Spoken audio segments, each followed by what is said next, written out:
परियों के देश की सबसे बड़ी सल्तनत रोशनी और जादू से भरी हुई थी।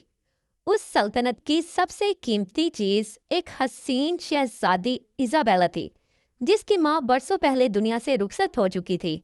बाप ने अपनी बेटी को अपनी जान से बढ़कर पाला और उस पर अपनी पूरी तवज्जो और मोहब्बत निछावर की। वो इकलौती बेटी थी, इसलिए उसकी जिद ही कानून समझी जाती थी। इजाबेला के कमरे में दुनिया की हर कीमती और नायाब चीज मौजूद थी। उसके पास दुनिया भर के खजाने थे। दर्जनों खादमाएं और नौकरानियां हर वक्त उसकी खिदमत में मसरूफ रहती। कोई नरम रेशमी कपड़े संभाले खड़ी होती, कोई सुनहरी कंघी से बाल संवारती, कोई दूध और शहद के प्याले लिए हाजिर रहती। शहजादी जहां जाती, परों की तरह खादिम उसके गिर्द फैल जाते। वो जानती थी कि उसका हुस्न बेमिसाल है और उसकी जिद नाकाबिले शिकस्त। इसी गरूर ने और नाज ने उसे ये ऐलान करने पर मजबूर किया कि अगर वो शादी करेगी तो दुनिया की सबसे महंगी शादी होगी। जब बादशाह ने उससे नरमी से कहा कि बेटी, अब वक्त आ गया है कि तुम शादी करके अपनी जिंदगी का नया बाब शुरू करो, तो इजाबेला ने गरूर से जवाब दिया कि वो तभी शादी करेगी जब उसकी शर्तें पूरी की जाएंगी। बादशाह ने बेटी की जिद के सामने सर झुका दिया और कहा कि तुम्हारी शर्त क्या है। इजाबेला ने कहा कि उसकी शादी ऐसे महल में होगी जिसकी दीवारें हीरे और सोने से बनी हों। बादशाह ने हुक्म दिया और सल्तनत के कारीगर पहाड़ों से हीरे खोदने लगे। दरियाओं की तह से नायाब पत्थर निकाले गए। कई महीनों की मेहनत के बाद एक ऐसा महल तैयार हुआ जो रोशनी में जगमगा उठा। दीवारों पर जड़े हीरे सितारों की तरह चमकते थे। छतें सोने से ढकी थीं और हर कमरा आईने की तरह दमक रहा था। इजाबेला ने महल देखा, लबों पर गरूर की मुस्कुराहट आई और उसने कहा, ये शर्त पूरी हो गई, लेकिन अभी दूसरी शर्त बाकी है। उसने ऐलान किया कि शादी के दिन दुनिया भर के जेवरात उसके कदमों में ढेर किए जाएं। बादशाह ने कासदों को भेजा। बड़े बड़े काफले महल की तरफ आने लगे। समुद्रों की तह से नायाब मोती निकाले गए। पहाड़ों की गारों से याकूत और जमर्द निकाले गए। लाल, नीलम और हीरे ढेर हो गए। महल के हाल जेवरात से भर गए। इजाबेला ने एक नजर सब पे डाली और खुश होकर कहा कि ये शर्त भी पूरी हो गई है, लेकिन अभी तीसरी शर्त बाकी है। अब इजाबेला ने कहा कि उसे एक ऐसा तोहफा चाहिए जो नायाब हो, जो कभी ना मरे, जो हमेशा जिंदा रहे। कई शहजादे अपनी अपनी सल्तनत के सबसे कीमती खजाने लाए। कोई जादुई तलवार लाया, कोई सोने का परिंदा, कोई चांद की किरणों से भरा संदूक। मगर इजाबेला ने सबको रद्द कर दिया। उसका दिल किसी चीज पर ना आया। फिर एक दिन महल के दरवाजे पर एक आम सा लड़का आया। उसके कपड़े पुराने थे, जूते मिट्टी में भरे हुए। वो हाथ में एक छोटा सा रोशनी से जगमगाता फूल लिए खड़ा था। माफिजों ने उसे देखकर हंसी उड़ाई, मगर फूल किसी तरह इजाबेला तक पहुंच गया। जैसे ही वो फूल कमरे में आया, वहां एक अजीब सी रोशनी और खुशबू फैल गई। इजाबेला ने फूल को हाथों में लिया, मगर गरूर ने फौरन दिल पर कब्जा कर लिया। उसने गुस्से से कहा, यह भिखारी मेरे महल में कैसे आया? फौरन इसे निकालो यहाँ से। लड़के को बेइज्जत करके महल से निकाल दिया गया। वो खामोश रहा, बस मुस्कुराया और चला गया।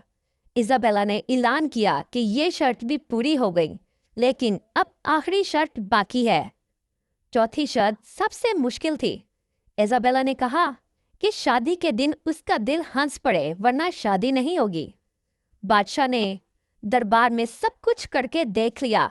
जोकर आए, जादूगर आए, नाच गाने हुए, करतब दिखाए गए, मगर इजाबेला के चेहरे पर मुस्कुराहट न आई। हर तरफ मायूसी फैल गई। फिर एक दिन इजाबेला महल के बाग में अकेली चहलकदमी कर रही थी कि अचानक उसे दूर जंगल से एक आवाज सुनाई दी। वो आवाज इतनी नर्म और सुरीली थी कि दिल को छू लेने वाली थी। इजाबेला रुकी और गौर से सुनने लगी। आवाज किसी गाने की थी जो हवा के झोंकों के साथ उसके कानों तक पहुंच रही थी।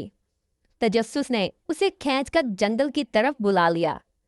वहां एक दरख्त के नीचे वही आम लड़का एंड्रियन बैठा हुआ था, बांसुरी बजा रहा था और गुनगुना रहा था।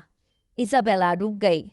वो हैरान थी कि ये वही शख्स है जिसे उसने भिखारी कहकर महल से निकाल दिया था।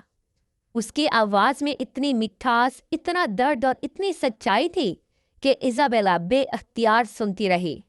ये मामूल रोज का बन गया। इजाबेला बाग में जाती और दूर से वही आवाज सुनती। कभी वो बांसुरी बजाता, कभी पुराना नगमा गुनगुनाता। आहिस्ता आहिस्ता इजाबेला का वरूद टूटने लगा। वो खुद को उस आवाज की कैदी पाने लगी। एक दिन जब एंड्रियन ने बांसुरी बजाई तो इजाबेला के होंठों पर पहली बार दिल से निकली हुई मुस्कुराहट आई। यही वो मुस्कुराहट थी जो उसकी आखिरी शर्त थी। उसका दिल बदल गया। वो जान गई कि असल खुशी जेवरात और महल में नहीं, बल्कि इस आवाज में है। जब बादशाह ने बेटी को बुलाया और कहा कि तुम्हारी सब शर्तें पूरी हो चुकी हैं, अब फैसला करो कि किससे शादी करोगी, तो इजाबेला ने आहिस्ता और मजबूत लहजे में कहा, मुझे कुछ नहीं चाहिए, ना जेवरात, ना महल, ना खजाने। मैं सिर्फ एंड्रियन से शादी करना चाहती हूँ। महल में खलबली मच गई। सब हैरान थे। कासिदों को भेजा गया मगर एंड्रियन कहीं ना मिला। इजाबेला की बेकरारी बढ़ती गई। दिन रात वो उसकी आवाज को याद करती। आखिरकार एक रात वो महल से अकेली निकल पड़ी। चांदनी रात थी, जंगल खामोश। इजाबेला ने कुछ दूर चलने के बाद वही आवाज सुनी। वो आवाज एक आबशार के करीब से आ रही थी। इजाबेला तेजी से आगे बढ़ी। वहां चमकती आबशार के पास एंड्रियन बैठा हुआ था, बांसुरी बजा रहा था और गुनगुना रहा था। इजाबेला की आंखों में आंसू भर आए। वो दौड़कर उसके पास गई और उसके कदमों में गिर गई। रोते हुए कहा, मैंने तुम्हें पहचाना नहीं, तुम्हें भिखारी कहा, तुम्हें महल से निकाला, मगर अब मैं जानती हूँ मुझे कुछ नहीं चाहिए, मुझे सिर्फ तुम चाहिए। मैं तुमसे मोहब्बत करती हूँ। एंड्रियन ने उसे खामोशी से देखा, फिर मुस्कुराया और गले से लगा लिया। शादी के दिन महल रोशनियों से जगमगा रहा था।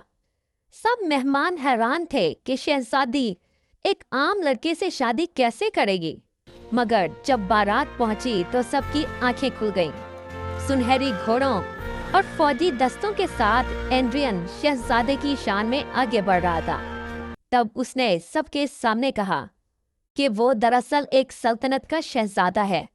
उसने अपनी हकीकत इसलिए छुपाई ताकि इजाबेला के दिल को परख सके।